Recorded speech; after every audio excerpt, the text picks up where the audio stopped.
நமஸ்காரம். மகிழ்ச்சி, ஆனந்தம், அது நாம் புரிந்து வைத்திருப்பது, அநேகமாக எப்போதுமே நினைப்பது, வெளி விஷயங்களால் தான் நமக்கு மகிழ்ச்சி ஏற்படும், அல்லது வெளி மனிதர்களால் தான் நமக்கு ஆனந்தம் ஏற்படும். இதுதான் அநேகமாக நம்முடைய புரிதல். ஓரளவு உண்மையும் கூட. ஆனால் முழுவதுமாக அது உண்மையாகாது. ஒரு சர்க்கரை பொங்கல் சாப்பிடுகிறோம், மகிழ்ச்சி, சந்தோஷமா இருக்கு. நம்ம பெண்ணோ பிள்ளையோ பரீட்சையில் நன்கு தேறி பரிசு வாங்குகிறார்கள், மகிழ்ச்சியாக இருக்கிறது.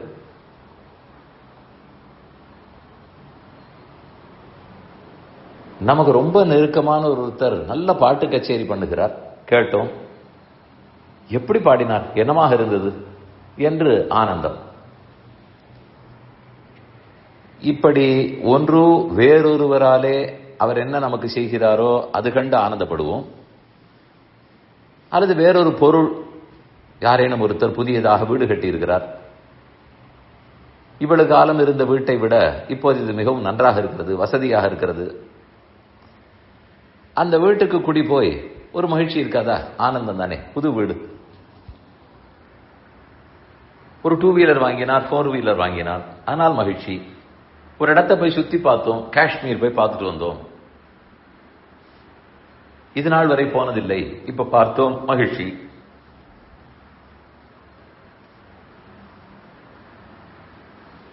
இது எல்லாமே நமக்கு ஆனந்தத்தை கொடுப்பவை. ஆனால் இது எல்லாமே நமக்கு வெளியில் இருப்பவை. நான் சொல்ல வந்தது, நம்மால நாம ஆனந்தம் அடைந்திருக்கிறோமா?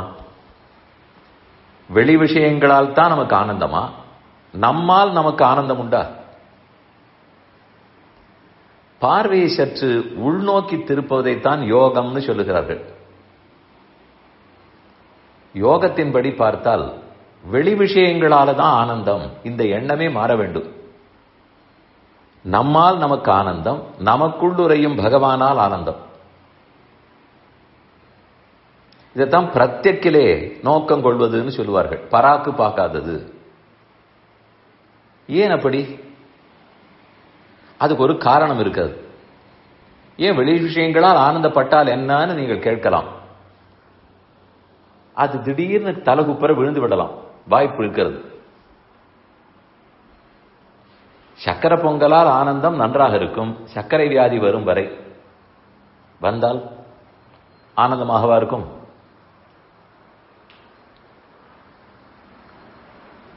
நாம் நெருங்கின உறவுக்காரர் பாட்டு கச்சேரி அழகா பண்ணா நன்னா தான் இருக்கும், அவர் 2 வசவு நம்மை திட்டும் வரை.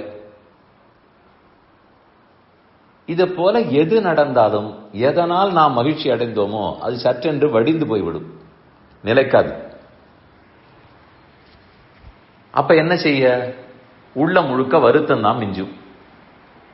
இப்படி போய் நம்பினேனே, இப்படி போய் பாராட்டினேனே, இப்படி நாம் வீட்டுல சுதந்திரமாக வளைய விட்டேனே, எல்லாம் நாமே புலம்பி தள்ளுவோம். அது மனிதனுடைய இயல்பு, பொருள்களின் இயல்பு. ஒரே மாதிரி எப்போதும் இருக்க மாட்டார். அவர் இயல்பு மாறத்தான் செய்யும், பொருளின் இயல்பு மாறத்தான் செய்யும். ஆனால் நம்மால் அதை தாங்க முடிய வேண்டுமே. அதை எப்போது தாங்கலாம், எப்போது பேலன்ஸ் பண்ண முடியும்னால், வெளியிலேந்து ஆனந்தம்னு எவ்வளவுக்கு எவ்வளவு நினைக்கிறோமோ நம்மால் நமக்கு ஆனந்தம் என்றும் புரிந்து கொள்ள வேண்டும். அப்பதான் இந்த வெயிங் ஸ்கேல்ல பேலன்ஸ் ஒழுங்காக இருக்கும்.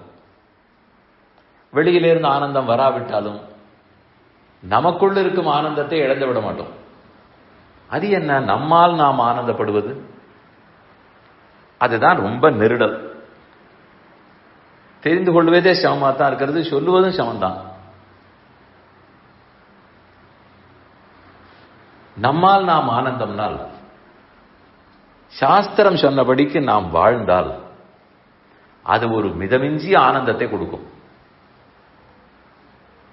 யாரையும் நான் ஹிம்சிக்கவில்லை, யாரையும் ஏசவில்லை, யாரை கண்டு நான் பயப்படவில்லை, என்னை கண்டும் யாரும் பயப்படவில்லை, அகங்காரத்தோடு நான் நடக்கவில்லை, சாஸ்திரம் சொன்னபடி தர்ம காரியங்களை செய்திருக்கிறேன். இதை போல் இன்னும் பல. பொய் பேசவில்லை, உண்மை பேசியிருக்கிறேன். இதை போல இருக்கிற விஷயங்களை நாம் செய்ய செய்ய அந்த விஷயங்களால நமக்கு ஆனந்தம் இல்லை. நம்மாலும் இப்படி நல்லபடி நடக்க முடிந்தது, அதுதான் திருப்தி அளிக்கிறது. இதை போன்ற ஆனந்தத்தை ஆனந்தம்னு சொல்லுவதை விட திருப்தின்னு சொல்லுவோம். அது இன்னும் உயர்ந்த சொல். நமக்கு ஒரு சமாதானம், திருப்தி ஏற்பட்டு விட்டால் ஆனந்தமே சின்னதாகிவிடும். அந்த திருப்தி வெளி விஷயத்தால் ஏற்படாது, நம்மால் தான் நமக்கு ஏற்படும்.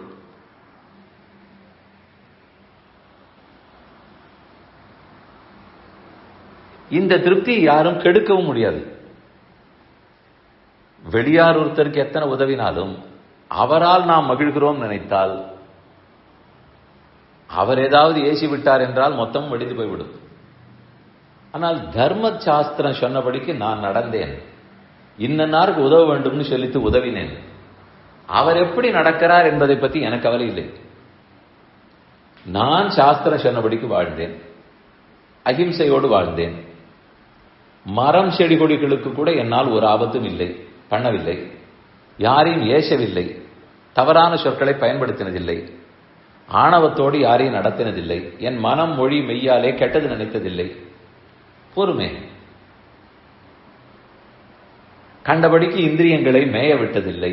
இப்படியெல்லாம் இருந்தாலே நம்மால் நாம் ஆனந்தப்படுகிறோம் அர்த்தம். இந்த மகிழ்ச்சி சொல்லனாத மகிழ்ச்சியாக இருக்கும். இது நம்மிடத்தில் குடிகொண்டு விட்டால் வெளியிலேந்து வர்ற மகிழ்ச்சிக்கு என்ன ஆபத்து வந்தாலும் ஒன்றும் நம்மை அசைக்கவே முடியாது, ஒண்ணுமே ஆகாது. இதை போல் நமக்குள் எப்படி தேட? உள்ளிருக்கும் பகவானால் தான் இந்த மகிழ்ச்சி ஏற்படுகிறது. அவர்தான் ஆனந்தோ பிரம்மே திவ்யஜானாத், ஆனந்தமே பிரம்மமாக சொல்லப்பட்டிருக்கிறார். பிரம்மம் ஆனந்தமயம்னு சொல்லப்பட்டிருக்கிறார். அதனால் அந்த ஊற்றுவாய் அங்கேன்றதை தெரிந்து கொண்டு விட்டால் அப்புறம் வெளியிலேருந்து வருவதா இல்லையா, அது மகிழ்ச்சியா துன்பமா, இந்த கவலையெல்லாம் ரொம்ப படவே தேவையில்லை. முதல்ல இந்த சிந்தனையை வளர்த்துக் கொள்வோம், பிராக்டிஸுக்கு அப்புறம் போவோம். இது சாத்தியம் தானே, பாசிபிள் தானா, இப்படி ஒரு கோணம் இருக்கிறதே, இப்படி பார்த்தால் என்ன, இதை முதல்ல சிந்திப்போம்.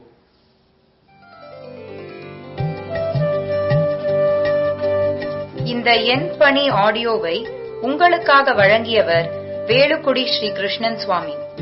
இந்த ஆடியோவை தினமும் உங்கள் மொபைலில் பெற கிஞ்சித் என் பணி KINCHITENPANI என்ற ஆப்பை கூகுள் பிளே ஸ்டோரிலோ அல்லது ஆப்பிள் ஐ ஸ்டோரிலோ டவுன்லோட் செய்து கொள்ளவும். தினந்தோறும் இது போன்ற உபன்யாசங்களை கேட்டு மகிழவும்.